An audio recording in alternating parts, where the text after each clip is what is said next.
मुक्त कैवल्य तेजोनिधी भगवान श्री ज्ञानोपराया जगद्गुरु श्री संत तुकोबराया आदी करून सर्व संतांच्या चरणी साष्टांग अभिवादन करते, मायबाप श्रोत्यांना वंदन करते आणि या कीर्तनरूपी सेवेला सुरुवात करते। कीर्तनरूपी सेवेकरता गायलेला अभंग देहूचे सुप्रसिद्ध साधू वैराग्याचे मूर्तिमंत पुतळे जगद्गुरु जगतमान्य जगतव्यापक श्रीमंत श्री जगद्गुरु तुकोबराय यांचा 4 चरणाचा वारकऱ्यांच्या परिचयाचा पाठ्यातला सध्याची चालू असणारी दिवाळी, आजचं असणारं लक्ष्मीपूजन आणि या खऱ्या अर्थानं सणांचं अवचित्य साधत असताना परमात्म्याची भक्ती करून साधक खऱ्या अर्थानं सुखाच्या परमभाग्याला कसा काय प्राप्त होऊ शकतो याचं यथार्थ वर्णन तुकोबा आजच्या अभंगात करतात। विठ्ठल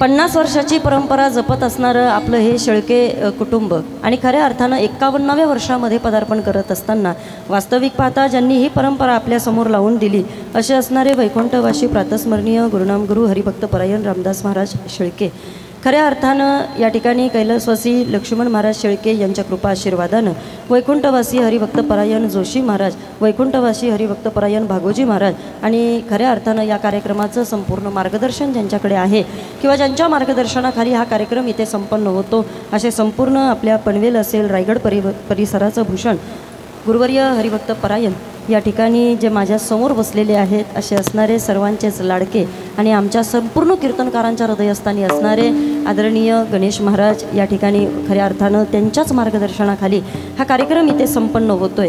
खरं तर सर तुम्ही इथं बसावं इतकी मी मोठी नाही बरं का, हा तुमच्या मनाचा मोठेपणा आहे की तुम्ही माझ्या कीर्तनामध्ये बसताय, त्यामुळे निश्चितच आज खरं तर दडपण येतं आहे माझ्यावरती जरा। असंच असतं ते, पहा ना, कधीतरी असं वाटतं चला आज लय बिनधास्त कीर्तन करायचं असं घरून ठरून येते आणि मग कधीतरी असं होतं समोर आलेला माणूस पाहिला का असं वाटतं आता काय सांगावं विठ्ठल।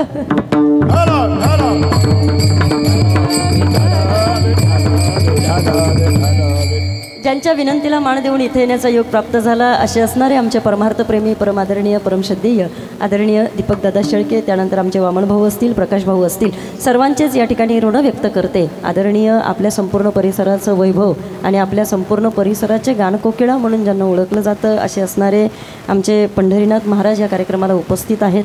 खरं तर दादा तुमचं गायन म्हणजे कीर्तनकाराचं म्हणजे म्हणतात ना इथं दुग्ध शर्करा योग आहे, एकतर चांदीचा विणा अगदी जड नाही का, म्हणजे खरं आहे परमार्थाचं वैभव काय आहे हे पनवेलकरांनी दाखवून दिलं म्हणायला काही वावगं ठरणार नाही।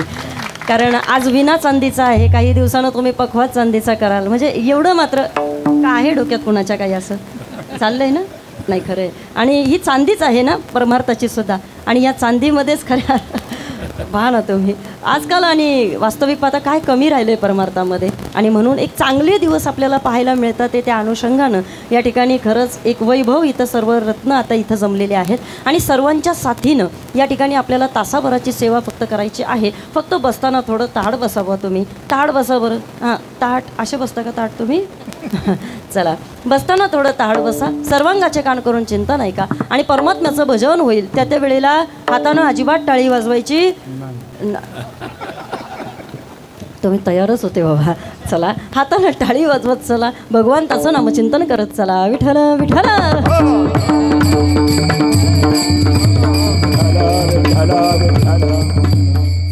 सणांचा राजा म्हणून या ठिकाणी तसं पाहिलं तर दिवाळीला एक विशेष आणि आगळं वेगळं महत्त्व आपलं दिलं जातं।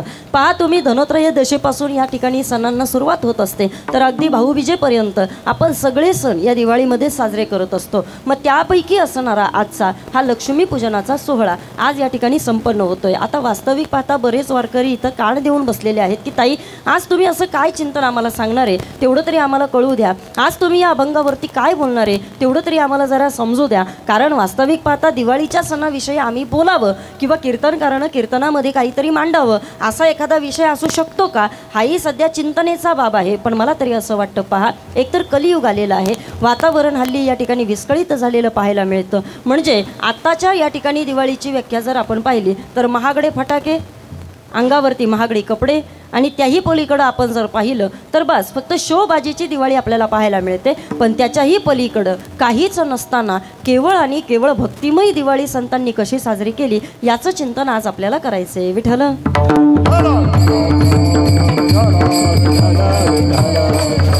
आता पुन्हा लोकांना प्रश्न पडला असेल, ताई काहीच नसताना दिवाळी होते का? होते ना वारकरी बाबा. पहा ना तुम्ही, आज तुकोबरायांची परिस्थिती जर आपण त्या काळामध्ये पाहिली तर का हो तुकोबा, काय तुमची दिवाळी होती आम्हाला सांगा ना. कारण तुकोबराया, तुमच्या घराचा आढावा जर आम्ही घेतला तर आमच्या सगळ्या वारकऱ्यांना तुमची गाथा सांगून जाते. काय पाहुणे घराशी आजी आली ऋषिकेशी, काय करू उपचार कोप मोडकी जर्जर. तुकोबा, अहो तुमच्या घरामध्ये तर काहीच नव्हतं ना, मग तरी सुद्धा तुम्ही दिवाळी करता कशी, तेवढं तरी आम्हाला सांगा ना. नामदेवांना विचारलं तर नामदेवराया सुद्धा तेच सांगतात, ते बाबा रे आमच्याकडं काहीच जरी नसलं पण तरी सुद्धा. का बरं, नामदेवरायांकडं काही नव्हतं का? वारकरी बाबा, तसं जर पाहिलं तर 14 जण घरामध्ये, मग काहीच नव्हतं असं कसं काय तुम्ही म्हणता? मी सांगेल तुम्हाला, ऐका बाबा, संपत्तीचं वर्णन करत असताना केवळ आणि केवळ भौतिक संपत्तीचा विचार करणारी तुम्ही आम्ही लोक आहोत. पण जर तसं पाहिलं तर नामदेवरायांचा जर आढावा घेतला तर आपल्या प्रत्येकाच्या लक्षात येईल, हल्ली काकडा चालू आहे. तुम्ही जाताय काकड्याला सगळेजण? टेन्शनमध्ये आहेत का तुम्ही सगळे वारकरी बाबा? महिला वर्ग काकड्याला जाता का तुम्ही? कोण कोण जातं जरा बोटं वर करा बरं. काकडा होतो का आपल्या गावात? काकड्याला जातात तर येतात का आमच्या गावात? नाही पण आता चालू आहे ना, महिनाभर नाही तुमच्याकडे? देवा, कुणीतरी चालू करा विठ्ठल.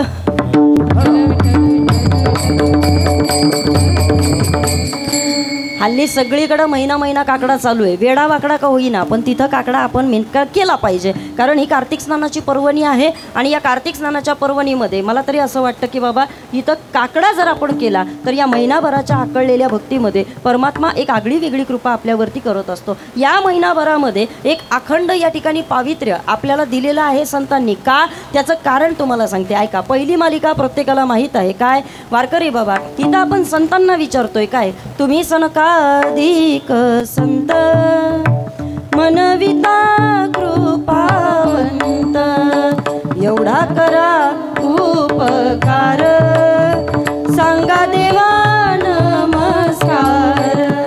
आता देवाला विचारायचंय, पण काय विचारायचंय ऐका. भाकावी करुणा विनवा वैकुंठीचा राणा. हे कशा करता? तुका म्हणे मज आठवा आणि मूळ लवकरी पाठवा. हे आपल्याला यातनं शिकायचंय. आणि इथून पुढे गेल्याच्या नंतर खऱ्या अर्थानं उच्च नीच काही नेने भगवंत, आपल्याला भगवंताचा भाव जाणून घ्यायचा आहे. आणि हे सगळं करून आपल्याला स्वतःला जाग करायचंय. उठा जागे भारे आता, स्मरण करा पंढरीनाथा, भावे चरणी ठेवा माथा, चुकवा व्यथा जन्माच्या.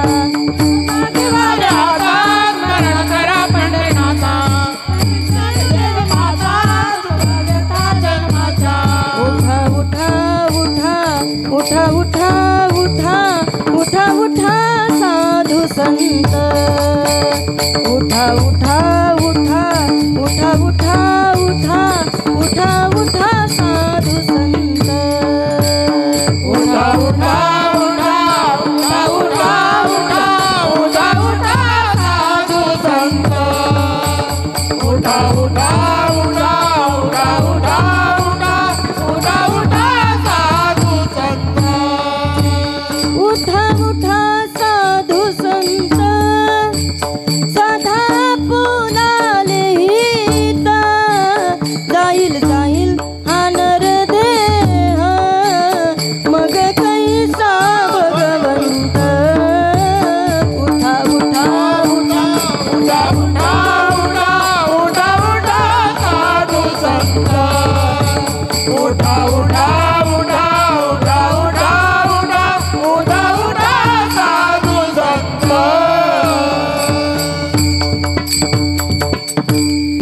इथपर्यंत तरी आपल्याला कमीत कमी कळालं पाहिजे की किमान आपल्याला या ठिकाणी आता जागं व्हायचंय. आणि या पूर्ण महिन्यामध्ये आपल्याला जागं होऊन देवाला जागं करायचंय. विठ्ठल विठ्ठल. चला, मला एक सांगायचंय तुम्हाला. आता जर काकडा जर तुमचा चालू असता तर कदाचित तुम्हाला कळालं असतं नामदेवरायांची परिस्थिती काय. वारकरी बाबा, सर आपल्याला प्रत्येकाला माहिती आहे, गण आणि गोत्रज सर्व हसता ती मज, गेले याचे मनुष्यपण यानं सांडी लाज. ऐका, नामदेवराया म्हणतात बाबा रे लोकांनी आमची लाच काढली. तुकोबराया म्हटले अरे आमची परिस्थिती अशी. बरं चला ज्ञानोबरायांची परिस्थिती तर प्रत्येकाला माहीतच आहे. मी काय म्हणते ऐका, वारकरी संप्रदायामध्ये एकमेव नाथबाबा जर आपण सोडले तर मला तरी असं वाटतं की बाकी इतर संतांच्या घरी दिवाळीचा सण तितक्या जोरात साजरा व्हावा अशी त्यांची बाबा भौतिक संपत्ती नव्हती. मग आमची जर भौतिक संपत्ती नव्हती तर कोणाच्या जीवावरती तुम्ही या ठिकाणी दिवाळी साजरी केली? तर आम्हा घरी धन, आमच्या शब्दांच्या रत्नावरती आम्ही दिवाळी साजरी केली. अजून पुढं आम्ही आमच्या भक्तीच्या सामर्थ्यावरती आमची दिवाळी साजरी केली. कसं काय बरं ताई? एखादा पुरावा द्या. पुरावा दिला नामदेवरायांनी. विठोबाचे राज दीपवाळी विष्णुदास नामा जिवे भावे ओवाळी. हे विष्णुदास नामा जिवे भावे ओवाळी.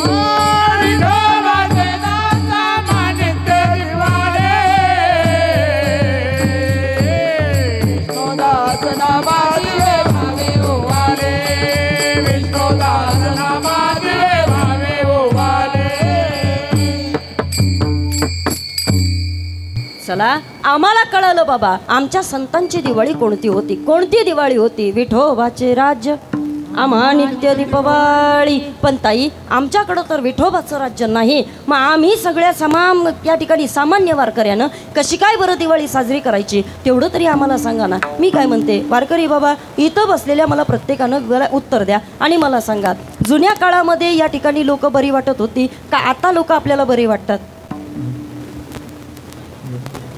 नक्की काय म्हणताय तुम्ही? खरं? बरं चला मी सांगेल तुम्हाला. पहा जुन्या लोकांमध्ये एक माणुसकी होती, प्रेम होतं, जिव्हाळा होता, आपुलकी होती. होती की नाही? पण आता ऐका आताच्या बाबा लोकांमध्ये आपल्याला ते सगळं पाहायला मिळत नाही. अजून पुढं बोलेल मी तुमच्याशी. पहा त्या काळामध्ये घरं आमची साधी होती पण या ठिकाणी सारवलेल्या घरामध्ये सुद्धा आनंद वाटत होता की नाही? बोला बोला वारकरी पटकन. आता मला सांगा फ्लॅटची घरं झाली, आमची स्लॅबची घरं झाली, सगळं काही या ठिकाणी आमचं आता सगळं चांगलं आहे. पण खरं सांगा घरामध्ये करमतं का हो आता? हां बरं कमी काय आहे आपल्याला? साधनं म्हणाल तर पाहिजे ती साधनं आमच्या घरामध्ये आता आम्हाला आणून ठेवलेली आहेत. म्हणजे वास्तविक पाहता तसं पाहिलं तर ताजं अन्न शिळं करून खाल्लं जातं त्याचं नाव खरं बरंच येतोय हो तुम्हाला. चला हां म्हणजे आमच्याकडं आज फ्रीजचं साधन आहे. अजून पुढं बोलेल मी तुम्हाला. एकदा लावला कुकर का बाई बिनफिकर. बरोबर की नाही? 2-3 शिट्ट्यांमध्ये आमचं काम होऊन जातं. आज स्वयंपाकाकरता लागतंय काय बाबा? त्या काळामध्ये चूल पेटवायचं म्हटलं तरी पण या ठिकाणी तास जायचं आमच्या बायांना. खरं आहे की नाही? जात्यावरती या ठिकाणी कुठंतरी दळण दळायचं असायचं. म्हणजे तो कालखंड आठवा, आत्ताची परिस्थिती आठवा. आता या ठिकाणी तसं पाहिलं तर आम्ही सगळ्या बाजूनं अगदी साधनेच्या बाबतीमध्ये म्हणाल तर अगदी पॉवरफुल झालेलो आहोत, स्ट्रॉंग झालेलो आहोत. पण एवढं सगळं असताना सुद्धा आमच्यामध्ये आता प्रेम राहिलेलं नाही. म्हणजे वास्तविक पाहता तसं जर पाहिलं तर वारकरी बाबा मला असं वाटतं त्या काळामध्ये एकत्र कुटुंब पद्धती होती पण घरामध्ये आनंद होता. आता एकत्र कुटुंब पद्धती या ठिकाणी आम्हाला पाहायला मिळत नाही आणि परिणाम घरामधला आनंद कुठंतरी लोपलेला आम्हाला दिसतो. आता मी सांगते तुम्हाला दिवाळीचा सण आपल्याला काय काय शिकवतो. मला सांगा फराळ तुम्ही सर्वांनी केलाय का? दिवाळीचा फराळ केलाय का? तुम्हाला भेटला नाही का फराळ घरी? काय हो ओ महिला वर्ग घरी फराळ बनवलाय का? तुम्हीच खाताय का? यांना दिला नाही का? हे बघा ना किती बारीक तोंड केली त्यांनी. खाताय? बरं मला सांगा दिवाळीच्या फराळामध्ये काय काय असतं वारकरी बाबा? काय काय असतं फराळामध्ये? लाडू बोला की. लाडू, करंजी, शंकरपाळी, चकली, चिवडा, अनारसे. वाव माझ्या आवडीचा पदार्थ सांगितला अनारसे. चला मी काय म्हणते ऐका. आता मला सांगा वारकरी बाबा लाडू कशा करता बनवला जातो? करंजी कशा करता बनवली जाते? शंकरपाळी कशा करता बनवली जाते? केवळ आणि केवळ आपल्या जिभेचे चोचले पुरवले जावे म्हणून याच्याकरता दिवाळीचा फराळ आहे का? अजिबात नाही. मग ताई तुम्हीच आम्हाला सांगा ना. ही सगळी रांगोळीची आरास आम्ही करतो, इथं एवढी आम्ही दिव्यांची रोषणाई करतो, आम्ही इतके या ठिकाणी खऱ्या अर्थानं एवढी झटून फराळाचे पदार्थ करतो. मग हे सगळं करण्यामागचं आमचं आध्यात्मिक कारण कोणतं ते सुद्धा आपल्याला या ठिकाणी शोधता आलं पाहिजे. ज्या दिवशी आम्हाला त्या पदार्थांचं आध्यात्मिक कारण कळेल त्यावेळेला ज्या वेळेला तो रस आपल्याला चाखता येईल त्यावेळेला खरी वारकऱ्याची दिवाळी साजरी झाली असं म्हणायला वावगं ठरणार नाही. विठ्ठल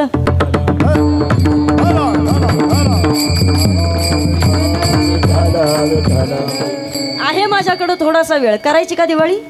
करायची? नक्की करायची का? ओ पुरुष वर्ग बोला पटकन. पटापट करूया. मला तुम्ही थोडं सहकार्य केलं तर लवकर होईल. हां, नाही काय तर कमीत कमी तळायला भाजायला तेवढी करा मदत.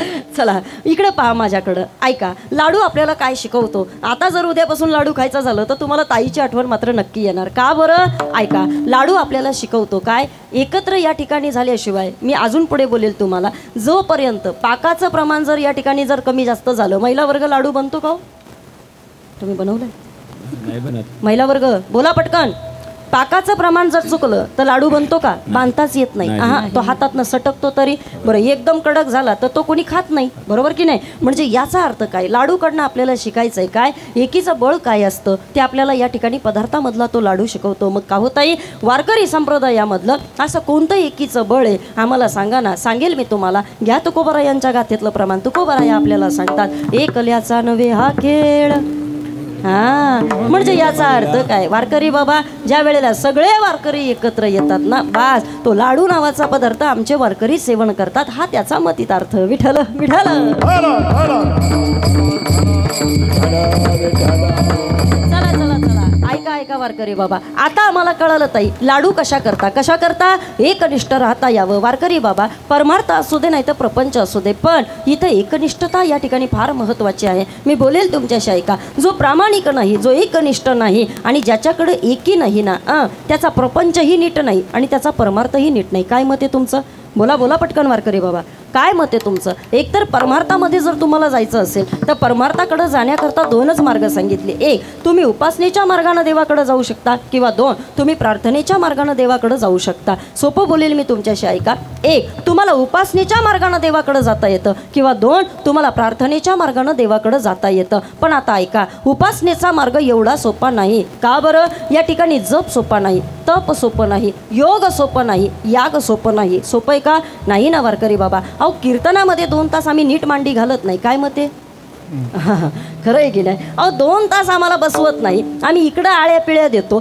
4 वेळा आमचे गुडघे आम्हाला इथं या ठिकाणी उचलावे लागतात, तेव्हा कुठंतरी जाऊन अर्ध्या तासाचं कीर्तन कानावरती आमच्या नीट पडतं, बरोबर? मग आता ऐका, जर आम्हाला या ठिकाणी नीट बसता येत नसेल तर आम्ही योग कसं काय करू शकतो? आम्ही या ठिकाणी साधना कशी काय करू शकतो? आमच्याकडनं तपश्चर्या कशी काय घडू शकते? घडूच शकत नाही. पण आता ऐका, उपासनेच्या मार्गानं तर ताई आम्ही देवाकडे जाऊ शकत नाही, पण किमान मला असं वाटतं की एकनिष्ठ राहून, त्या लाडूसारखं एक जीव राहून या ठिकाणी परमार्थ तरी आम्ही आमचा साध्य करू शकतो ना. तुम्ही म्हणाल ताई, परमार्थाकडे पोहोचण्याकरता खरंच आम्हाला एकनिष्ठता फायद्याची असते का? असते ना वारकरी बाबा. जर तुकोबरायांना जर एकनिष्ठतेनं देव प्राप्त होत असेल, तुम्ही म्हणाल ताई कसं काय बरं एकनिष्ठ राहून तुकोबरायांना देव प्राप्त झाला? महाराज म्हटले, आम्ही कुणाचा विचारच केला नाही. का? आमच्या जीवनामध्ये एकच साध्य आणि एकच साधन, ते म्हणजे एक धरला चित्ती.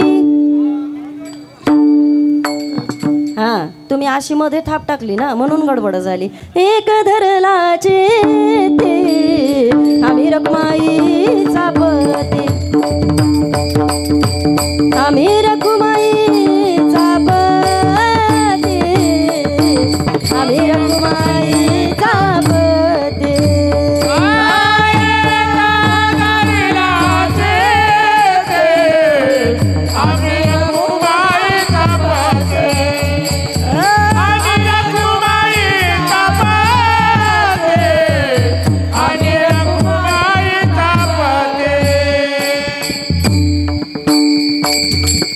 एक धरला चित्ती, बोला वारकरी, आम्ही रखुमाईचा पत्रा. या म्हटले, अरे एक चित्तानं आम्ही जर देवापर्यंत जाऊ शकतो, मग तुम्ही सुद्धा एक चित्त करा, तुम्ही एकनिष्ठ राहा. कसं काय? चला, लाडू खाताना उद्या आठवेल ना तुम्हाला मी. हो वारकरी, का लाडू खात नाही? डायबिटीज नाही ना तुम्हाला? चला ऐका, मी सांगेल तुम्हाला वारकरी बाबा, ते लाडू आपल्याला शिकवतात काय, एकनिष्ठ जीवनामध्ये कसं काय राहिलं पाहिजे. हाही एक अध्यात्मच आहे बरं का. दिवाळीमधला हाही अध्यात्मच आहे, हाही परमार्थ आहे, तो आपल्याला शिकता आला पाहिजे. नुसतं सणांकडं त्या दृष्टीनं वारकरी बाबा पाहून चालणार नाही. आतापर्यंत खाल्ली दिवाळी जेवढी पाहिजे होती तेवढी, पण इथून पुढं खाताना आता काहीतरी शिकत शिकत दिवाळी आपल्याला करायची आहे. मग ताई, लाडू नावाचा पदार्थ आम्हाला कळाला काय, त्याच्याकडनं आम्हाला एकनिष्ठता शिकता येते. चला आता पुढचा पदार्थ कोणता घ्यायचा? बोला, तुमच्या आवडीचा कुठलाही सांगा पटकन. मला भरपूर पदार्थ बनवायचे आहेत दिवाळीमध्ये. करंजी घ्यायची का शंकरपाळी? काय करंजी? थांबा हो, एवढं अनारचं शेवटला सांगितलं होतं ना त्यांनी. अनारचं किती कठीण मेनू आहे माहिती आहे तुम्हाला? नाही तुम्ही बनवलं नसेल म्हणून तुम्हाला माहीत नसेल. 3 दिवस तर तांदूळ सारखे ते भिजवावे लागतात आणि बदलावं लागतं पाणी. ते मला नव्हतं माहिती, यावर्षी केलं म्हणून कळालं. विठाला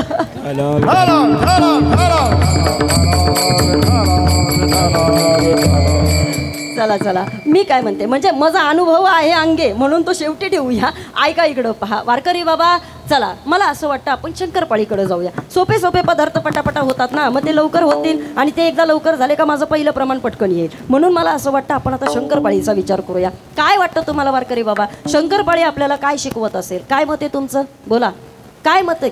शंकरपाळी आपल्याला काय शिकवत असेल? अंदाज तुम्ही म्हणा ना, तुला कशाला बोलवलंय? सांगते मीच सांगते. इकडे बघा माझ्याकडे सगळेजण. वारकरी बाबा, शंकरपाळीला या ठिकाणी तसं पाहिलं तर आपल्याला ती एकच गोष्ट शिकवत असते की बाबा रे, जीवन जगत असताना जरा चारही बाजूनं विचार करा. का तिचे 4 बाबा कोपरे आहेत, ते 4 कोपरे आपल्याला या ठिकाणी साध्य करावे लागतात. आपल्याला चारही बाजूनं या ठिकाणी जीवन जगावं लागतं. मला सांगा, हाताची 5 बोटं सारखी आहेत का हो? नाही ना. म्हणजेच काय, समाजामध्ये जीवन जगत असताना सगळी आपल्या मताचीच आपल्याला भेटतील असं अजिबात नाही. पण जीवन जगत असताना तुम्ही मात्र या ठिकाणी चारही बाजूनं या ठिकाणी पाहिलं पाहिजे, सगळ्यांचा विचार केला पाहिजे. आपल्या अवतीभोवती असणाऱ्या प्रत्येकाला धरून या ठिकाणी आपल्याला चाललं पाहिजे. मग तुम्ही म्हणाल ताई याला आधार काय? चला घ्या पुन्हा गाता, एकमेका साह्य करू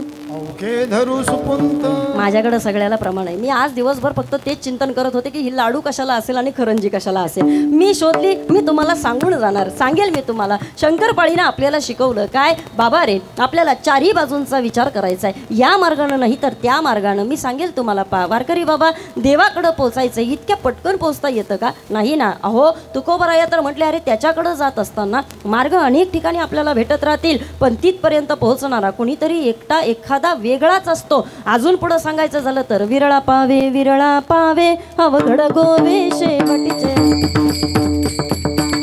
अवघड गोवे शेवटीचे, अवघड गोवे शेवटीचे.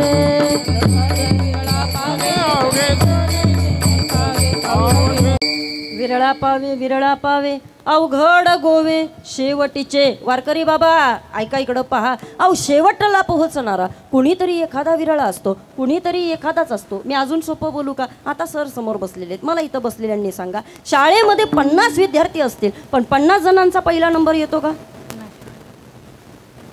नाही ना. मग पहिला नंबर काढणारा कुणीतरी एखादा विरळा असतो, बरोबर की नाही? आता ऐका इकडं पा, जरा चारही बाजूनं विचार केला पाहिजे ना. शंकरपाळीकडनं आपल्याला शिकायचंय. मी काय म्हणते, सगळीच जण बाबा क्लास 1 अधिकारी बनू शकतील असं आहे का? नाही ना. मग सगळी जण या ठिकाणी स्पोर्ट्समध्ये चांगलं नावलौकिक करतील असं आहे का? अजिबात नाही. मग आपल्याला शंकरपाळी शिकवते, बाबा रे या मार्गानं नाही जाता आलं, त्या मार्गानं जा, त्या मार्गानं नाही जाता आलं, पण या मार्गानं जा. पण ऐका, अवघड गोवे शेवटीचे. तुम्हाला शेवटपर्यंत पोहोचायचं असेल तर तुम्हाला चारही बाजूनं विचार करावा लागेल. जोपर्यंत मृत्यू लोकामध्ये आहोत तोपर्यंत या ठिकाणी बाबा हरण्यापेक्षा काहीतरी करून गेलेलं कधीही चांगलं. विठ्ठल विठ्ठल.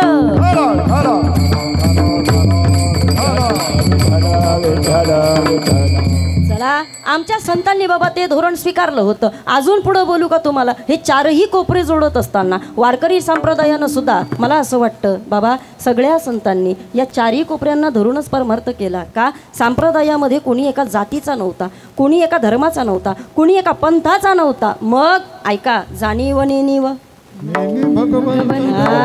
वारकरी बाबा, जात वित्त गोत कुळशिळ हा, इथं बाबा या ठिकाणी जातपात पाहिली नाही. मग चारही कोपऱ्यापासून या ठिकाणी जोडत जोडत जोडत जोडत संतांनी आमचा हा परमार्थ आम्हाला इथपर्यंत आणून दाखवला. मग मी काय म्हणते ऐका, आज आम्हाला ते शिकायचंय. या फराळामधून आम्हाला आमच्या आयुष्याचा फराळ कुठपर्यंत न्यायचा हे पहिलं कळालं पाहिजे. आम्हाला आज ही दिवाळी कशी साजरी करायची ते समजलं पाहिजे. मग आज आम्ही ताई काय केलं पाहिजे आम्हाला सांगा ना. चला मी सांगते तुम्हाला, संतांनी केलं तेच केलं पाहिजे. यारे यारे यासी भलती करावा विचार. बस इथपर्यंत आपल्याला विचार करायचा आहे. काय? हा कोपरा घेऊन तो कोपरा घेऊन बाबा आम्हाला सगळ्यांना घ्यायचं आहे. कुणी लहान असेल, कुणी मोठा असेल, कुणी गरीब असेल, कुणी श्रीमंत असेल, कुणी शिकलेला असेल, कुणी अनपढ असेल, पण संप्रदायामध्ये एक तत्व आहे. काय? इथं कुणीही येऊ शकतं. प्रपंचामध्ये वारकरी बाबा तसं नसतं. का? मी सांगेल तुम्हाला. एका कवीनं एका या ठिकाणी देवाकडं एक गाऱ्हाणं मांडलं होतं. सर तुम्ही आहात, मला मगाशी तुमचं पुस्तक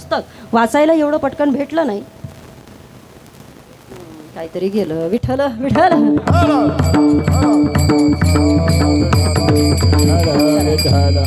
कोण्या एका कवीनं या ठिकाणी एका ठिकाणी देवाबरोबर भांडण केलं होतं. तो कवी या ठिकाणी देवाला विचारतोय, काय विचारतोय ऐका इकडं पहा. त्यानं सध्याची परिस्थिती पाहिली आणि सगळ्या लोकांचा आढावा घेतल्यानंतर त्यानं देवाला प्रश्न विचारला. प्रश्न ऐका, प्रश्न तुम्हाला आवडेल. तो कवी विचारतोय, ए देवा ऐक, अरे देवा तुझी मुले अशी का रे भांडतात. ही मुलं आम्हाला एकत्र या ठिकाणी राहताना दिसत नाही. कुणी या ठिकाणी गावाकडं राहतं, कुणी शहराकडं राहतं, असं का बरं चालतं. त्यावेळेला त्या कवीनं शोधलेलं उत्तर आहे जे त्यानं त्याच्या गाण्यामध्ये मांडलं. तो सांगतोय काय, हे सगळं पाहायला मिळालं याच्या मागचं कारण आहे. काय कारण आहे पेटी मास्तर, द्या बरं स्वर जरा, सांगते ते कारण तुम्हाला. तो कवी असं सांगतोय, जात पात पाहुनिया सारा व्यापार ठरतो, सारा व्यापार ठरतो, मोठेपण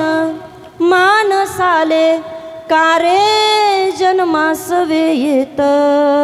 कळते तुम्हाला कविता वारकरी बाबा. तो कवी असं सांगतोय का आता कलियुगामध्ये केवळ आणि केवळ जातीपातीचा व्यवहार झाला, जातीपातीचा व्यापार झाला. पण हा सगळा व्यापार करत असताना त्या कवीनं देवाला विचारलं, देवा अरे हा कलेक्टर होणार, इंजिनियर होणार, डॉक्टर होणार, हे काय तो आईच्या पोटातून ठरून आला होता का. बोला बोला वारकरी बाबा बोला.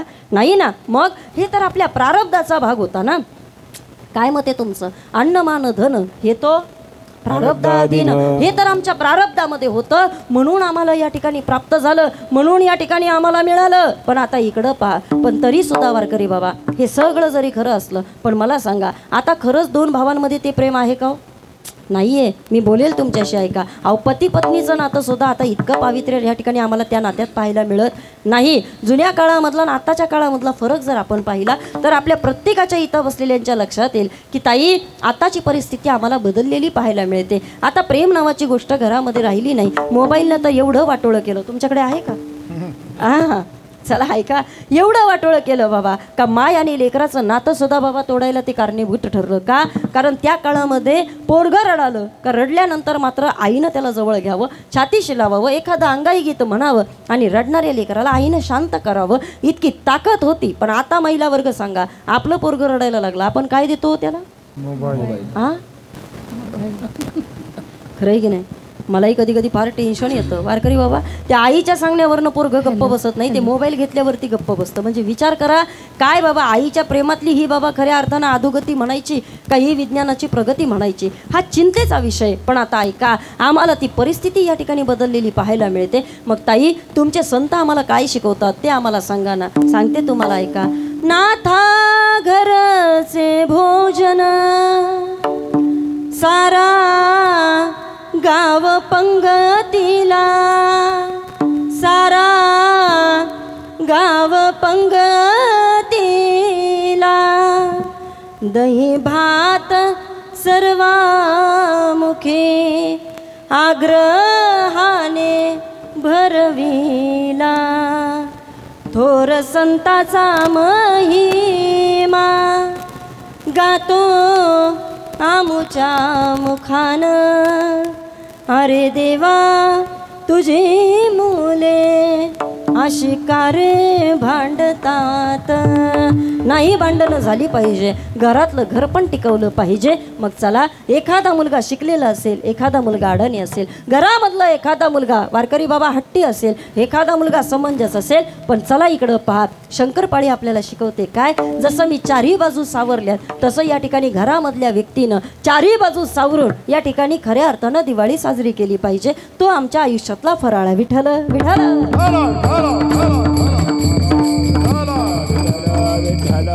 चला आता वारकरी बाबा, आता पुढचा पदार्थ आपल्या घेऊया. कोणता घ्यायचा, चिवडा का करंजी. बोलत नाही का तुम्ही. बोला की वारकरी बाबा, बोला बोला. किमान 5 पदार्थ झाले पाहिजेत कीर्तनामध्ये. बोला. आज मी ठरून आलेले लक्ष्मीपूजनला आपण दिवाळी करायची. सांगा पटकन. चिवडा घ्यायचा काय घ्यायचं, करंजी. हां करंजी घ्यायची का. बरं ठीक आहे. आता ऐका काय शिकवलं बाबा करंजीनं आपल्याला. कधीतरी करंजीचा आकार पहा. मला सांगा, महिला वर्ग बाहेरून सगळं आवरण आहे पण आतमध्ये काय आहे तिच्या. पुराण असतं. आमच्याकडं सारण म्हणतात. पुराण. बाबा नका ना वाट लावू करंजीचे. चला सांगते तुम्हाला. पुरणपोळीमध्ये पुराण असतं. हां ऐका काय असतं बाबा. हां तिच्यामध्ये सगळं सारण असतं, बरोबर की नाही. मग आता मला इकडं बघा, मला आपल्याला करंजीकडनं ताई काय शिकता येणार आहे सांगा. आज जरा वेगळं कीर्तन ऐकूया. वारकरी बाबा, आज आम्हाला शिकायचे काय, जसं ती करंजी आतमध्ये पोटामध्ये सगळं काही साठवून ठेवते. पहा ना तुम्ही, फुटली करंजी तर तेल अख्खं वायाला घालवते, काळं तेल करून टाकते की नाही. मग जसं वारकरी बाबा काही असू दे, ती जसं तिच्या पोटामध्ये सगळं साठवते आणि एवढं सगळं साठवून सुद्धा ज्या वेळेला खाणाऱ्याला ती आनंद देते ना, जीवन जगताना आपल्याला सुद्धा तेच शिकायचं आहे. काय आज या दिवाळीच्या निमित्तानं सगळ्या वारकऱ्यांनी एक गोष्ट शिकायची. काय मी सांगेल तुम्हाला, एखाद्याला नसेल चांगला स्वर हरकत नाही. काय मत आहे तुमचं, बोला की पटकन.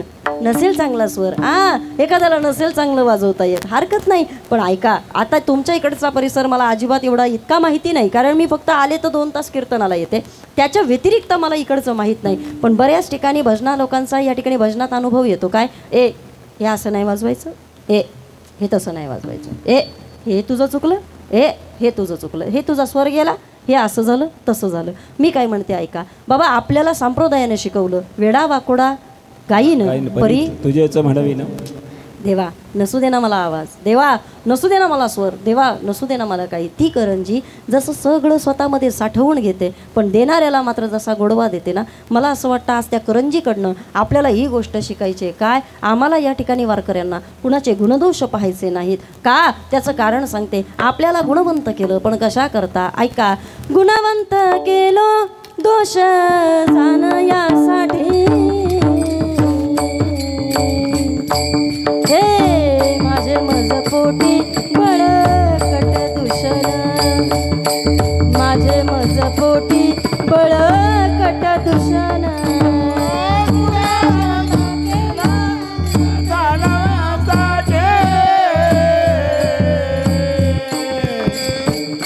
मजपोटी बळकट दूषण, माझे मजपोटी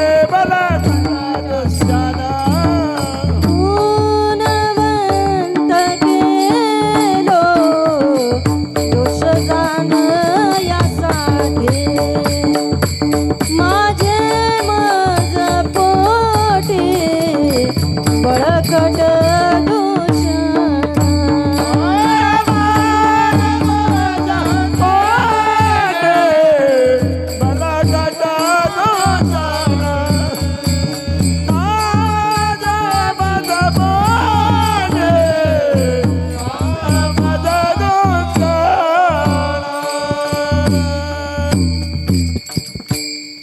आता परत काकडा म्हणा गाथा म्हणा, माझ्या लाडू करंजा तुम्ही विसरणार नाहीत.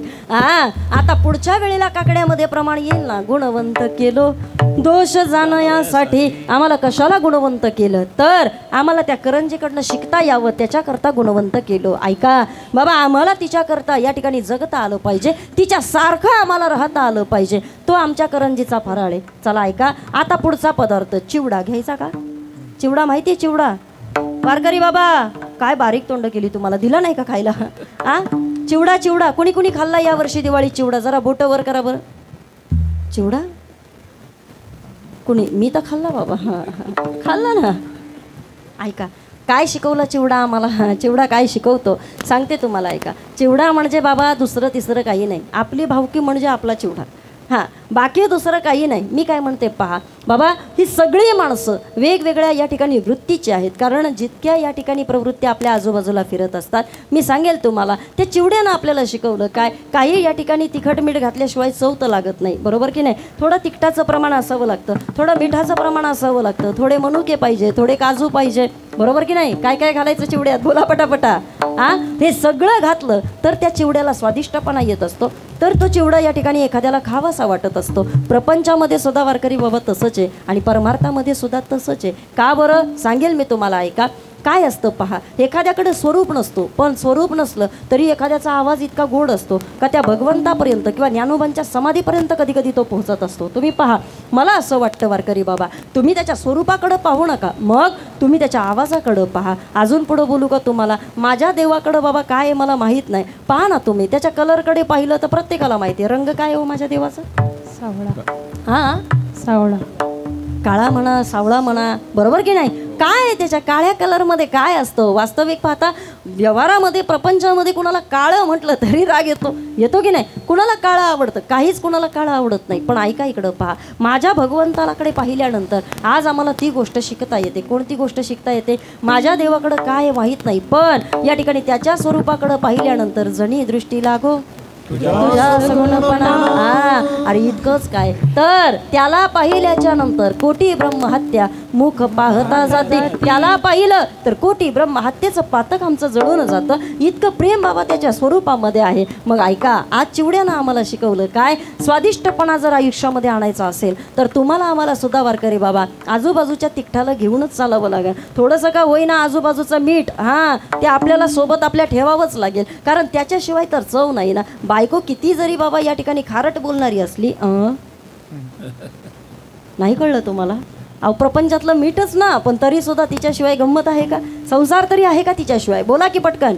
बोलत नाही का तुम्ही? वारकरी बाबा ऐका, ज्याची पत्नी नाही ना, तुम्ही त्याला विचारा बाबा, पत्नी नसल्यानंतर काय हाल असतात. कसं असतं माहिती आहे का? अहो ज्यानं आयुष्यभर कधी तांब्या भरून स्वतःच्या हातानं घेतला नाही, बायको होती तोपर्यंत बायको त्याला पाणी देते, बायको त्याला भाकरीचा तुकडा देते. मग मला सांगा, एक वेळ बाबा पती आयुष्यामधनं निघून गेला तर ती महिला हातानं भाकर तरी बनवून खाऊ शकते. बरोबर आहे का चूक आहे? बोला बोला पटकन, बरोबर की नाही? पण मला सांगा, इथं बसलेल्यांनी पत्नी अगोदर निघून गेली, त्या पुरुषाच्या मागे किती हाल होत असतात, किती हाल होत असतात. म्हणजे याचा अर्थ काय? ती मिठासारखी जरी असली पण तिच्याशिवाय मात्र संसारामध्ये चव नाही. अजून पुढं बोलेल मी तुम्हाला, तिखटासारखा आमचा बाप आहे पण तो नाही आहे, पण तरीसुद्धा पदार्थाला स्वादिष्टपणा येत नाही आहे. बरोबर की नाही? मग आज आम्हाला या चिवड्यामधनं शिकायचं आहे की हे तिखट, हे मीठ, आमचा हा पदार्थ, आमचा हे मक्याचे पोहे हे आजूबाजूला असल्याशिवाय आमचा चिवडा होऊ शकत नाही. आणि परमार्थामध्ये सुद्धा वारकरी बाबा तसंच आहे. इथं काही जरी नसलं तरी चालेल, पण काही न लगे एक भावची कारण. इथं कमीत कमी तुमचा भाव जरी असला तरी सुद्धा त्या भावानं का होईना आपल्याला परमार्थाला या ठिकाणी प्राप्त करता येतं. का? कारण त्याच्याकडं जर भावाचं बळ नसेल तर ज्ञानोबाराया सांगतात, भाव बळे आकळे ये रवी ना कळे. आणि जर त्याच्याकडे जर ते असेल तर मग कर्तळी आवळे तैसा, कर्तळी आवळे तैसा, कर्तळी आवळे तैसा रे, कर्तळी आवळे तैसा.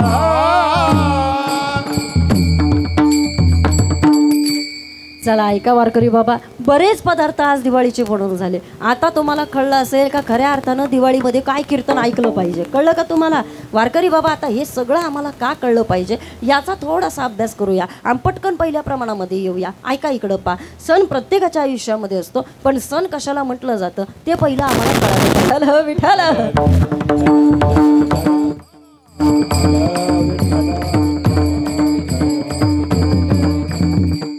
चला आता इकडं पहा वारकरी बाबा, प्रत्येकाच्या आयुष्यामध्ये या ठिकाणी सण येत असतात, पण सगळ्यांचे सण या ठिकाणी भौतिकदृष्ट्या बाबा सारखे असतील असं अजिबात नाही. प्रत्येकाची परिस्थिती सारखी असेल असं अजिबात नाही. आणि प्रत्येकाच्या घरामध्ये सारखीच दिवाळी साजरी होईल असं सुद्धा अजिबात नाही. अजून पुढं बोलू का तुम्हाला? इकडं पहा जरा माझ्याकडं. मला सांगा, आज या ठिकाणी तसं पाहिलं तर प्रत्येकाकडं वारकरी बाबा पैसा आहे, पण आजही अशी काही घरं आहेत का ज्यांच्याकडं पैसा असून सुद्धा त्यांच्या घरामध्ये 2 माणसं या ठिकाणी फराळाला येत नाही. खरं आहे का खोटं आहे? बोला.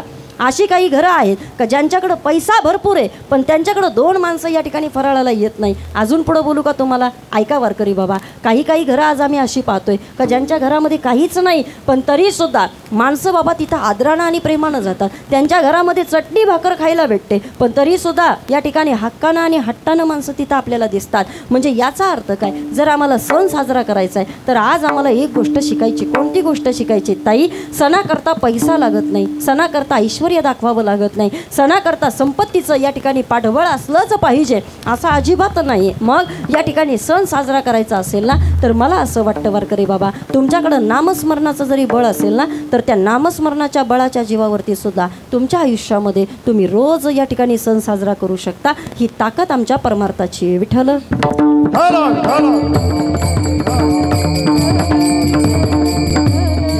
आम्हाला आमच्या नाथबाबांनी सुद्धा तेच सांगितलं, बाबा रे तुम्ही बाकीचं काही करत बसू नका, मग करा रे बापानो साधन हरीचे, करा रे बापानो साधन हरीचे, करा रे बापानो साधन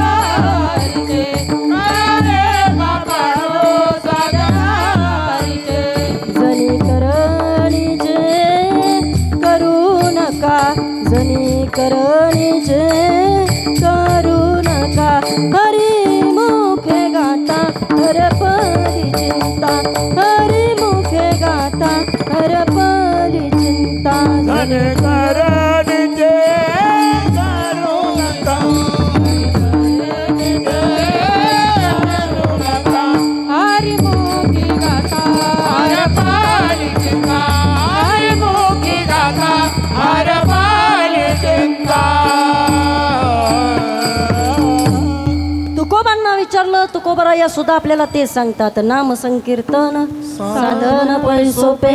चला ऐका मनुष्याच्या जीवनामध्ये वारकरी बाबा एवढं पाठबळ आपल्याला कमवता आलं पाहिजे. कोणतं पाठबळ आम्हाला कमवता आलं पाहिजे? एक सगळ्यात महत्त्वाचं म्हणजे बाबा आपल्याकडं या ठिकाणी उपकार करणाऱ्यांची जर आपण यादी काढली तर पहिले उपकार आपल्या आई वडिलांनी आपल्यावरती केले. का बरं? इकडं पहा वारकरी बाबा देह नावाची या ठिकाणी जी गाडी आमच्या हातामध्ये आम्हाला पाहायला मिळते ही देह नावाचं दान ज्यांनी आम्हाला दिलं त्याला या ठिकाणी आपले मायबाप असं म्हटलं जातं. बरोबर आहे. देहाचं दान ज्यांच्याकडनं मिळालं त्यांना आम्ही आईबाप असं संबोधित असतो. या देहामध्ये ज्यांनी चैतन्य टाकलं त्याला आम्हाला भगवंत असं म्हणावं लागतं. पण आता ऐका या चैतन्यावरती सुद्धा ज्यानं भगवंताची कृपा आणून ठेवली त्यांना संतांचं दान म्हणजेच कृपादान असं म्हटलं जातं. मग आम्हाला या ठिकाणी बाबा त्या कृपेची अपेक्षा आपल्याला करता आली पाहिजे. आम्हाला ती कृपा आमच्या जीवावरती करून घेता आली पाहिजे. तेवढी जरी कृपा आमच्यावरती झाली ना आयुष्यातली ती दिवाळी आमच्या. कळतंय तुम्हाला वारकरी बाबा? इकडं पहा जरा आमच्याकडं. मी सांगेल तुम्हाला आज ही आतिषबाजी आम्हाला शिकवते. आज आम्हाला हे सगळं काही पाहायला मिळतंय. पण मला असं वाटतं बाबा आयुष्यामध्ये आतिषबाजी झाली पाहिजे. पण कोणती माहिती आहे का? संतांच्या कृपेची आतिषबाजी झाली पाहिजे. काय मत आहे तुमचं? सांगा. कृपादान केले संती. बरोबर आहे. ज्या दिवशी संतांची कृपा होणार आहे त्या दिवशी आमच्या आयुष्यातली दिवाळी. कसं काय? ऐका काय होतं होता ही संतांची आमच्यावरती कृपा झाल्यानंतर नाथांना विचारलं. नाथ बाबा आपल्याला सांगतात बोधपुत्र निर्माण झाला जेव्हा ममता म्हातारी मरून गेली तेव्हा भक्ती बहीण धावून आली गावा आता संध्या कैसी करू केशवागा. झाली संध्या संदेह माझा गेला आणि आत्मा राम हृदयी प्रगटला. ज्या दिवशी बोध नावाचं पात्र आपल्या जीवनामध्ये येईल त्या दिवशी आमची दिवाळी साजरी झाल्यासारखी आहे. चला पुढं ऐका वारकरी बाबा. का आम्ही त्या दिवाळीपर्यंत जात नाही? का आम्हाला आयुष्यामध्ये आमची ही आतिषबाजी आम्हाला पाहायला मिळत नाही? का आम्हाला संतांसारखं उजळले भाग्य म्हणता येत नाही? त्याचं कारण सांगते. भाग्य उजळलं असताना वारकरी बाबा पण का उजळत नाही? एक सांगू तुम्हाला. इकडं पहा माझ्याकडं. 3 मित्रांनी ठरवलं आपल्या गावाकडं आपलं पोट भरत नाही. आपण एक काम करूया. जुन्या काळातला दृष्टांत आहे. थोडं नीट ऐका म्हणजे पटकन तुमच्या लक्षात येईल. वारकरी बाबा 3 मित्र व्यापार करण्याकरता शहराच्या दिशेनं निघाले. 3 मित्रांनी ठरवलं गावाकडं पोट भरत नाही ना आपण शहराकडं जाऊया. आता शहराकडं मित्र निघाल्याच्या नंतर तिघांनी सुद्धा असं ठरवलं की बाबा रे एखादा व्यापार आपण तिघांनी मिळून केला तर आपण चांगले पैसे कमवू शकतो. पण व्यापार करण्याकरता काय लागतं? पैसा लागतो. भांडवल लागतं. मग भांडवल काय पाहिजे? मग याच्याकरता 3 मित्रांनी ठरवलं आपण एक काम करूया. तिघांनी सुद्धा 5-5 हजार रुपये काढूया. किती? मी परत विचारणार आहे. पटकन बोला. 5-5 हजार. खालचे बोला की किती? 5-5 हजार रुपये काढूया. आता इकडं पहा 5-5 हजार रुपये काढूया असं तिघांनी सुद्धा ठरवलं आणि तिघांनी 5-5 हजार रुपये काढले. दीपक दादा ऐकताय ना तुम्ही? ऐका. 5-5 हजार रुपये काढून हे 3ही मित्र शहराच्या दिशेनं निघाले. पेटी मास्तर त्यावेळेला गावाकडं या ठिकाणी बाहेर जाण्याकरता कोणती सोय नव्हती, साधनं नव्हती, गाड्यांची व्यवस्था नव्हती. मग त्याच्याकरता जाण्याकरता या ठिकाणी कुठंतरी पायी प्रवास करावा लागायचा. आता ऐका पायी प्रवास करायला लागायचा म्हणून 3ही मित्र पायी पायी निघाले आणि पायी पायी जात असताना आवाजाची गडबड करू नका दादा.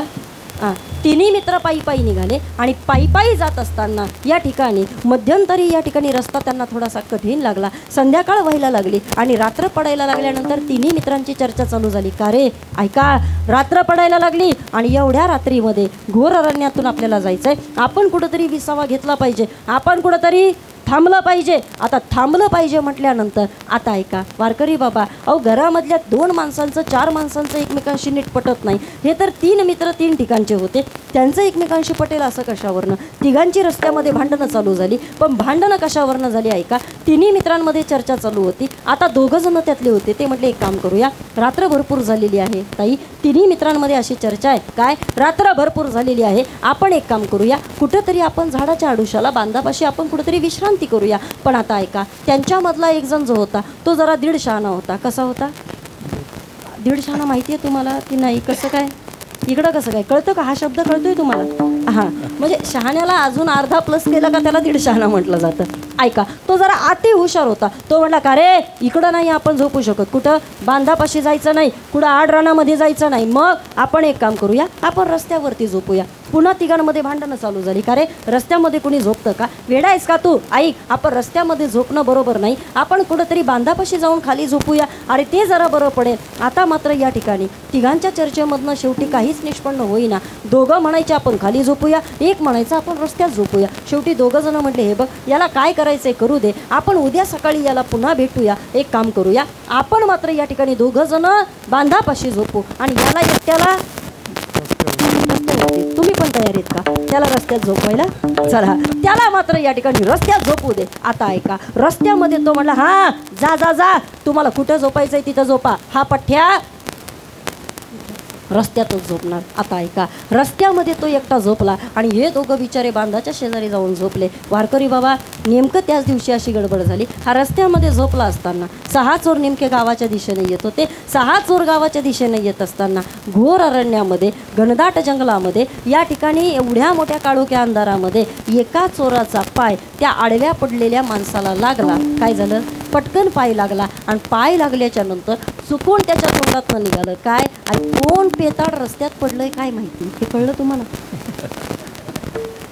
काय पडलं? कोण? हां, कोण पेताड रस्त्यात पडलंय काय माहिती? म्हणजे याचा अर्थ तुम्हाला कळला का की चोर सुद्धा पेताडांना किंमत देत नाही? हे कळलं पाहिजे आपल्याला.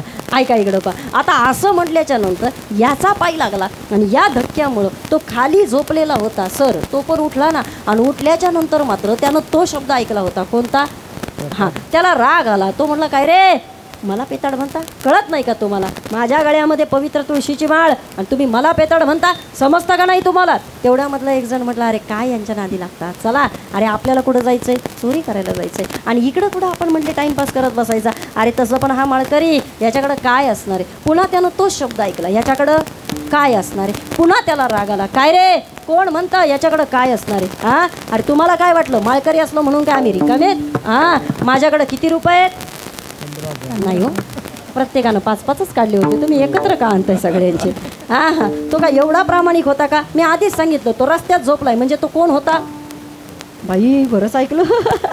चला हां, मग याच्याकडं कोण देणार 15,000? किती? तो म्हणला कोण? म्हटलं यांच्याकडं काहीच नाही. माझ्याकडं किती आहेत? म्हटला 5,000 आहे. आता ऐका, परत एक तिसरा चोर म्हटला अरे काय यांचं ऐकताय, चला आपल्याला उशीर होतोय. म्हटले अरे 11 वाजायला आले, अजून पहिलं प्रमाण नाही. हां, अरे कुठे यांचं ऐकत बसता? म्हटले एक काम करा, अरे जर याच्याकडे 5,000 रुपये असते तर हा एवढ्या रात्रीचा एवढ्या घोर अरण्यामध्ये असा रस्त्यामध्ये एकटा झोपला असता का? हा म्हटला कोण? म्हटलं एकटा आहे.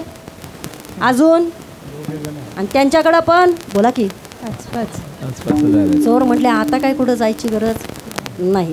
तिघांनी सुद्धा बाबा या ठिकाणी बेदम मार खाल्ला आणि तिघांचा सुद्धा मुद्देमाल जप्त झाला. आता वारकरी बाबा माझा दृष्टांत इथं संपला. मला काय म्हणायचं आहे ऐका, 3 मित्र व्यापार करायच्या दृष्टीनं निघाले. कोण? 1 आपला जीव, 2 आपली बुद्धी आणि 3 आपला जीवात्मा. ही तिघंजणं व्यापार करण्याकरता निघाले. आपण का पोहोचत नाही आणि आपली दिवाळी का होत नाही हे आपल्याला पहिलं शिकायचं आहे. ऐका इकडं पा, तिघी जण निघालेत बाबा व्यापार करण्याकरता. प्रत्येकानं 5-5 हजाराचं भांडवल काढलं. काय? 5 कर्मेंद्रिय, 5 ज्ञानेंद्रिय आणि हे पंचमहाभूताचं शरीर आपण घेतलं आणि 5-5 हजाराचं भांडवल काढून आपण सगळीजणं व्यापार करण्याकरता निघालो. मध्ये मात्र या ठिकाणी घोणदाट अरण्य लागलं. कोणतं? संसार दुःखमुळं चोहीकडे इंगळ, विश्रांती नाही कोठे, रात्रंदिवस तळमळ.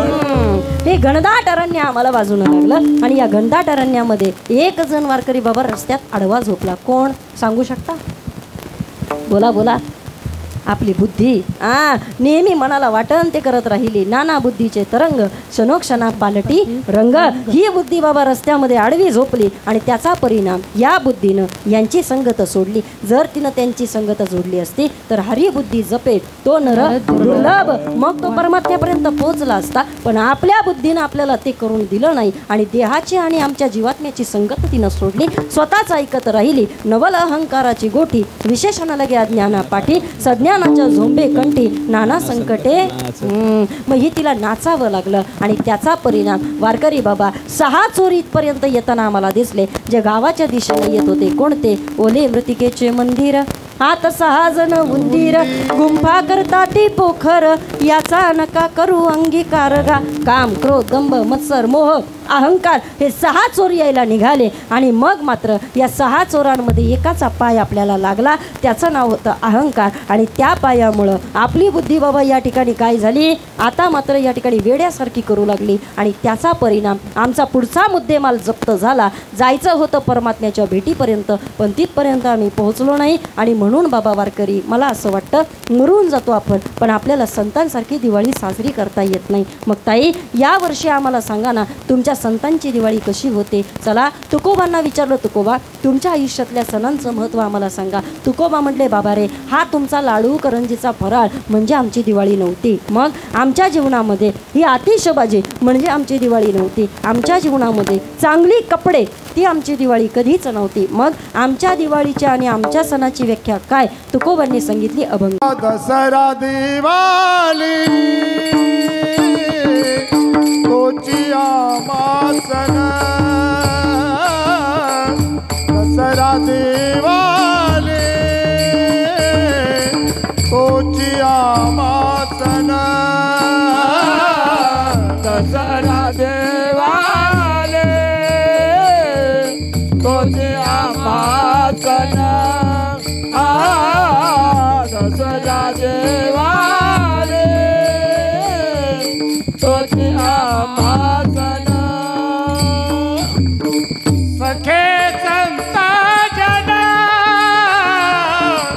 सखे संता जन भेटतील भेटतील, आमुप जोडीला सुखाचे आरासे, आमुप जोडीला सुखाचे आरासे. सखे संता जन, सखे संता जन भेटतील भेटतील, आमुप जोडीला सुखाचे आरासे, आमुप जोडीला सुखाचे आरासे. अभंगाच्या पहिल्या चरणामध्ये तुकोबरायांनी आपल्याला दिवाळी सांगितली. वारकरी बाबा ऐका, कोणती दिवाळी आयुष्यामध्ये आम्ही साजरी केली. तुकोबराया सांगतात दसरा दिवाळी तोची आम्हा सण. पण कोणता सण. सखे हरिजन संत जन भेटतील. संत जन जेव्हा आम्हाला भेटतात ही माणसं ज्या वेळेला आम्हाला भेटतात त्यावेळेला आमच्या आयुष्यामधली आमची खऱ्या अर्थानं दिवाळी आहे. हरिजना सवे भेटी न हो अंगसंग तुटी. तुकोबराया म्हटले, हे देवा आई आमच्या आयुष्यामध्ये संतांशिवाय दुसरी कोणतीच दिवाळी नाही. ज्या वेळेला संत आम्हाला भेटतात ती आमच्या आयुष्यातली दिवाळी. मग काही बसलेले वारकरी म्हणतील, ताई अहो आम्हाला संत भेटले तर आम्ही त्यांना ओळखायचं कसं तेही आम्हाला आता या ठिकाणी सांगून जा. कारण पोटासाठी संत झाले कलित बहुत.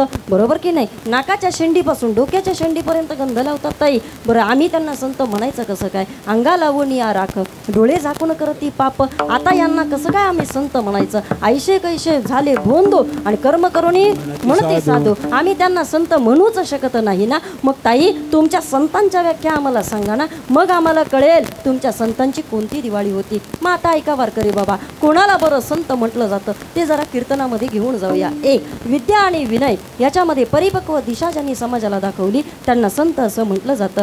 जगाच्या कल्याणा संतांच्या विभूती देह कष्ट भीती त्यांना संत असं म्हटलं जातं. बुडत्यावरती चाललेला अधोगतीच्या मार्गावरती चाललेला समाज पाहून ज्याचं अंतःकरण विरघळतं पाघळतं आणि ज्याला खऱ्या अर्थानं समाजासाठी या ठिकाणी कुठेतरी आतुरता भासते. बुडते हे जण न देखवी डोळा त्यांना संत असं म्हटलं जातं. चला ऐका वारकरी बाबा, दया क्षमा शांती हे ज्यांच्या ठिकाणी वास करतात त्यांना संत असं म्हटलं जातं. लोभ अहंता नये म्हणा जगी विरक्त तोची जाणा त्यांना संत असं म्हटलं जातं. तुका म्हणे गुणचंदनाचे अंगी पैसे तुम्ही जगी संत जना. चला ऐका, आपण सारखे करीती तात्काळ नाही काळ वेळ तया लागे त्यांना संत असं म्हटलं जातं. आणि इतरांप्रमाणे या ठिकाणी सगळ्यांना एकवटून जे खळांची दुरितांची सगळ्यांचं सगळं जाऊ दे, पण या ठिकाणी विश्वाला सुखी होऊ दे, असं ज्यांनी या ठिकाणी खऱ्या अर्थानं पसायदान मागितलं त्यांना संत असं म्हटलं जातं. मग ताई, आम्हाला या ठिकाणी हे संत कसे काय बरं कळू शकता?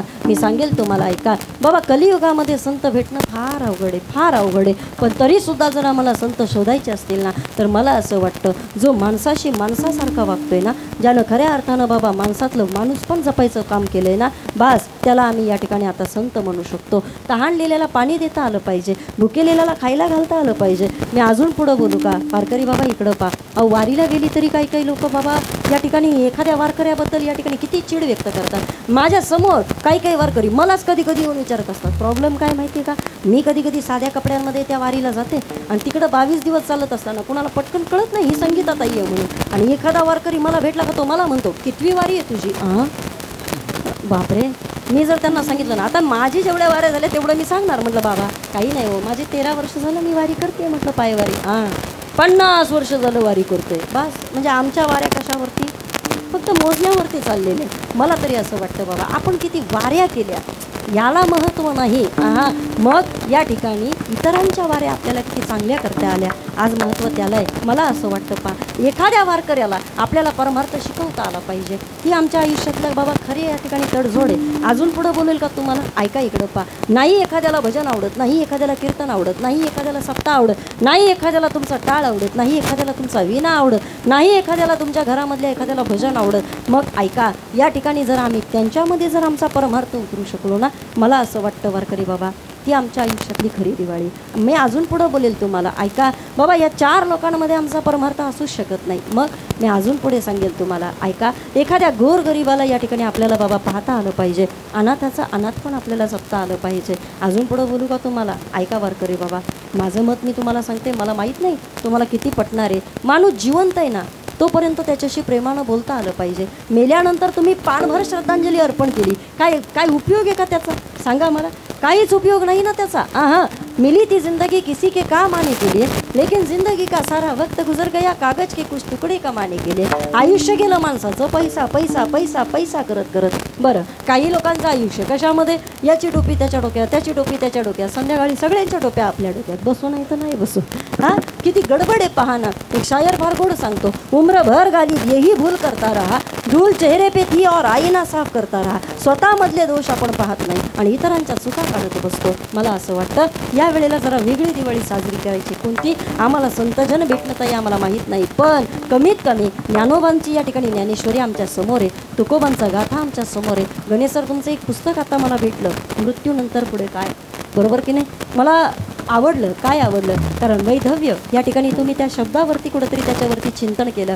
मी फक्त अनुक्रमणिका तुमची पाहिली आणि त्या अनुक्रमणिकेमधनं मला एवढ्या गोष्टी कळाल्या की खरंच मृत्यू आधीचा प्रवास, मृत्यूनंतरचा प्रवास मनुष्याचा कसा असला पाहिजे. मला तरी असं वाटतं या सगळ्या गोष्टी आपल्याला या मनुष्य जीवनामध्ये आल्यानंतर शिकता आल्या पाहिजे. मग ज्या वेळेला आमच्या आयुष्यामध्ये या सगळ्या गोष्टी आम्हाला शिकता येतील, आम्हाला संत नाही भेटले तरी चालेल, पण आमच्या संतांनी जी आम्हाला पुस्तकं लिहून ठेवलेली आहेत, आमच्या संतांनी जो आमच्यासमोर गाथा लिहून ठेवलेला आहे, आमच्या संतांनी वारकरी संप्रदायाचं जे भांडवल आमच्यासमोर ठेवलेलं आहे ना, ती आमच्या आयुष्यातली एक मोठी दिवाळी आहे. मला काय म्हणायचं आहे का? ज्ञानेश्वरी कुणाकुणाच्या घरात आहे? जरा बोटं वर करा. ज्ञानेश्वरी सगळ्यांच्या घरात आहे? नक्की? बरं, आता रोज नित्यनेमाने ज्ञानेश्वरी वाचणारे वाचक जरा त्यांनी हात वर करा. 1 2 चला, आहेत म्हणजे इकडं आहेत, जरा वाचतायत बाबा. नाही तर काहींची ज्ञानेश्वरी, आमच्या इकडं तर काही लोकांची ज्ञानेश्वरी फक्त दशक्रियेच्या प्रवचनालाच बाहेर पडते. फार अवघड आहे ते. आणि ते पण आम्हाला कसं कळतं माहिती आहे का? त्याच्यामध्ये आतमध्ये ती पानं लिहून ठेवलेली असतात. कुणाची? त्यांच्या वर गेलेल्या माणसांची यादी असते ना त्याच्यामध्ये. माहीत नाही तुम्हाला? प्रवचनकाराला लिहून दिली जाते ती. त्यांना भावंड किती होती, त्यांना ती परिवारातली माणसं किती होती, ती पानंसुद्धा लोक काढत नाही हो बाबा. ती पानंसुद्धा त्याच्या आतमध्ये तशीच असतात. मग तेव्हा कळतं यांची ज्ञानेश्वरी फक्त दशक्रियेचीच आहे, बाकी त्याच्या व्यतिरिक्त ज्ञानेश्वरीचा त्यांचा कोणता संबंधच नाही. म्हणजे याचा अर्थ काय? ऐका, हे संतांनी ठेवलेला गाथा ज्या वेळेला आमच्या आयुष्यामध्ये आम्ही उचकटून पाहू, त्यावेळेला खऱ्या अर्थानं सखे हरिजन भेटतील, ही आमच्या आयुष्यातली दिवाळी असणार आहे. मग तुकोबा, हे जर सगळं आम्ही आमच्या आयुष्यामध्ये केलं तर आम्हाला आमचं काय फलश्रुती प्राप्त होणार आहे? मग ती फलश्रुती काय? अभंगाच्या 2ऱ्या चरणात महाराजांनी सांगितले. आमुपा जोडीला सुखाची राशी पाजोडीला सुखाची राशी पाजोडीला सुखाची राशी पाजोडीला सुखाची राशी पाजोडीला सुखाची राशी पाजोडीला सुखाची राशी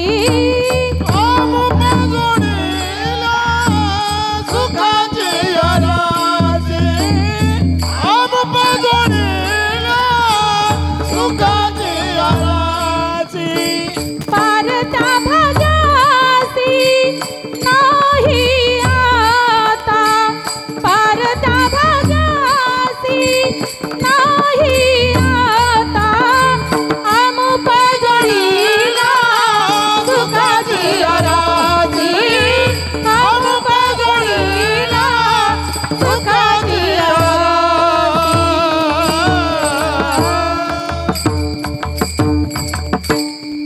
संतांना भेटल्यानंतरचा या ठिकाणी आयुष्यातली फलश्रुती तुकोबारायांनी अभंगाच्या दुसऱ्या चरणात सांगितली. तुकोबाराया आपल्याला सांगतात, अमोप जोडल्या सुखाची या राशी पारत्या भाग्यासी नाही लेखा. ठीक आहे ताई, आता आम्हाला कळालं, पण जर आमच्या जीवनामध्ये ते भाग्य आम्हाला लाभलं तर काय होणार आहे? तुकोबाराया म्हटले ते होणार काय? धन्य दिवस आजी झाला सोनियाचा तो आयुष्यातला सोन्याचा दिवस आहे. ज्ञानोबारायांना विचारलं, ज्ञानोबा तुमच्या आयुष्यातला सोन्याचा दिवस कोणता? ज्ञानोबारायांनी सांगितला, आजी सोनियाचा दिनू वर्षे अमृताचा गणू आजी सोनियाचा दिनू. बस आमच्या आयुष्यामधला तो दिवस सोन्याचा कोणता? हरी पाहिला रे.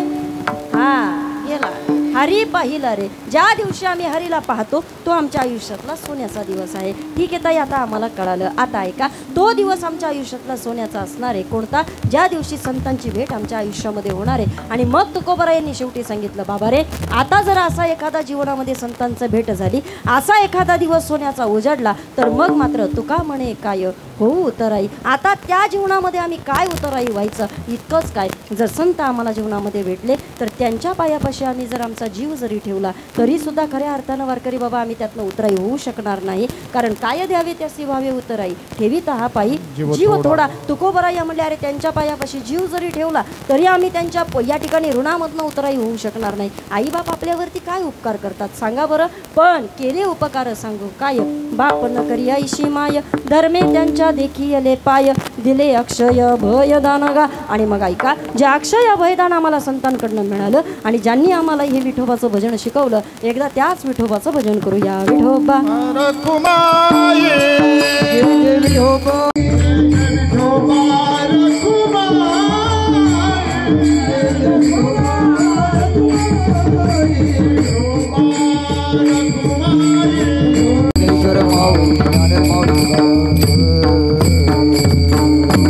वास्तविक पाहता आपण काय काय कीर्तनकार म्हणतात ना 65 लाखाची जहागिरी वगैरे, पण मला ते माहीत नाही. पण मी इतकं सांगू शकते की 80,000 सोन्याच्या मोहरा त्यावेळेला छत्रपती शिवरायांनी तुकोबांच्या घरी पाठवल्या होत्या. पण इकडं पहा वारकरी बाबा, तुकोबारायांनी ठरवलं असतं तर मला असं वाटतं की तुकोबांनी एक चांगली दिवाळी साजरी केली असती. पण तुकोबांची या ठिकाणी ती दिवाळी त्यांना करायचीच नव्हती. त्यांची दिवाळी फक्त एकच होती. कोणती? की तुमचे येर वित्त धन आणि ते मज मृतिके समान कंठी मिरवा तुळशी व्रत करा एकादशी आम्ही तिने सुखी मना विठ्ठल विठ्ठल मुखी मनवा हरीचे दास तुका म्हणे मज हे असं. आमची दिवाळी ती आहे कोणती? ज्या वेळेला ही सगळे वारकरी प्रेमानं भजन करते. आमची दिवाळी ती आहे कोणती? मला सांगा ना वारकरी बाबा. त्यावेळेला जर तुकोबारायांनी ठरवलं असतं तर छत्रपती शिवाजी महाराजांना प्रत्येक गावात एक तरी विठोबाचं मंदिर बांधायला सांगितलं असतं की नाही? बोला, काय अवघड होतं? म्हणजे एखादा प्रस्ताव राजासमोर त्यांनी मांडला असतं की नाही, की राजे बाकी दुसरं काही नको, पण माझी इच्छा आहे काय, प्रत्येक गावामध्ये एक विठ्ठलाचं मंदिर झालं पाहिजे. काय हरकत होती का? बोला बोला. पण महाराजांची ती सुद्धा इच्छा नव्हती. कोणती?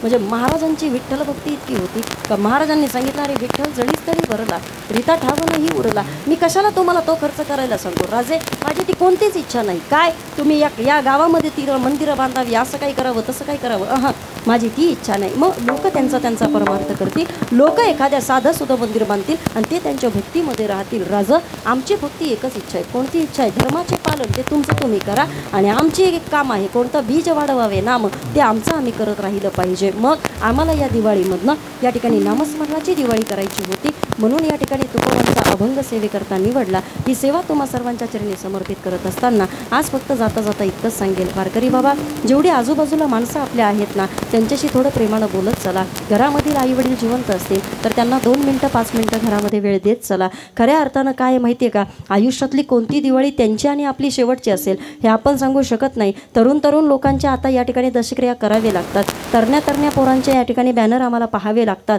आणि त्यांच्यापुढे स्वर्गवासी असे शब्दप्रयोग झालेले पाहावे लागतात. हे आयुष्यातलं फार मोठं दुःख आणि दुर्दैव आहे. आणि म्हणून मला तरी असं वाटतं, चला आत्ताची दिवाळी आपण पाहतोय, पुढच्या दिवाळीचं माहीत नाही, पण मात्र आम्ही केलं नाही केलं माहीत नाही. अजून 2 दिवस दिवाळीचे शिल्लक आहे. भावा बहिणीचं पवित्र नातं जमिनीच्या व्यवहारावरनं तुटत चाललेलं आहे. काय मत आहे तुमचं वारकरी बाबा, खरं आहे की खोटं आहे? जमिनीचा पैसा मिळतोय, भाऊ आणि बहिणीचं नातं तुटत चाललं आहे. त्याच्यात आता मुख्यमंत्र्यानं तर लाडकी बहीण सगळ्यांना करून टाकलं. 1,500 रुपये देऊन सगळ्यांनाच लाडकी केलं त्यानं. मग त्यामुळे आता सख्या भावाची काही गरज इतकी वाटत नाही आहे. पण आता ऐका, 2 दिवसानंतर येणारी भाऊबीज असेल, उद्याचा दीपावली पाडवा असेल, सगळ्यांना माझ्यातर्फे तर दिवाळीच्या शुभेच्छा आहेतच. पण आमच्या वारकरी संप्रदायाचं वैभव जपत असताना आमच्या संतांनी जे आम्हाला सांगितले त्या दिवाळीचा एक आदर्श डोळ्यासमोर आपल्याला ठेवायचा आहे. आणि ती खऱ्या अर्थानं अमोप जोडल्या सुखाची या राशी, ती आमच्या आयुष्यातली सुखाची रास असणारे. जोपर्यंत जिवंत आहे तोपर्यंत फक्त तोंडामध्ये आपल्या साखर असावी. जोपर्यंत जिवंत आहे, मला सांगा ना, मेल्यानंतर किती वेळा दादा म्हणलं म्हणजे दादा उठून बसणारे नाही, उठून बसू शकत ना.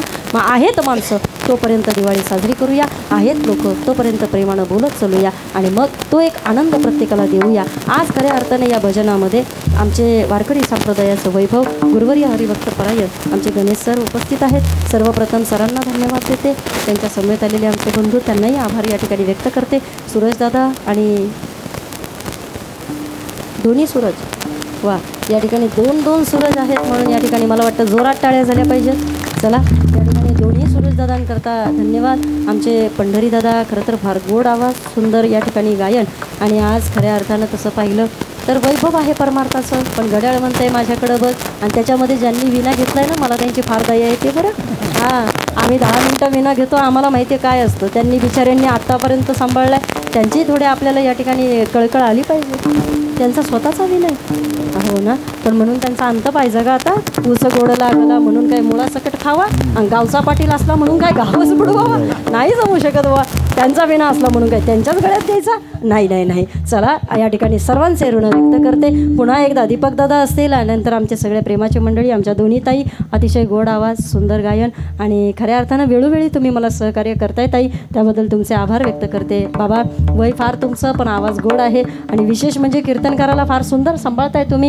त्यामुळे सगळ्या साथ देणाऱ्या मंडळींचे आभार व्यक्त करून ही सेवा प्रभूच्या चरणी समर्पित करते. शेळके परिवाराला उत्तम आयुष्य लाभावं, त्यांच्या घरामध्ये सदैव आनंद नांदत राहावा या आई लक्ष्मीच्या चरणी प्रार्थना करते. खरं तर आई लक्ष्मीच्या चरणी प्रार्थना करण्यापेक्षा भगवंताकडे प्रार्थना करूया, कारण पाय लक्ष्मीच्या हाती ती आमच्या देवाची उपासना करते. म्हणून या ठिकाणी भगवंताकडे प्रार्थना करेल का उदंड आयुष्य तुम्हाला शेळके परिवाराला लाभावं आणि अशीच प्रभूची सेवा तुमच्या दारामध्ये सतत होत राहावी. ही खऱ्या अर्थानं दिवाळी तुमची सुखाची, समृद्धीची, ऐश्वर्याची, भरभराटीची जाओ ही भगवंताकडे प्रार्थना आणि सेवेला पूर्णविराम. तुकाराम तुकाराम तुकाराम तुकाराम.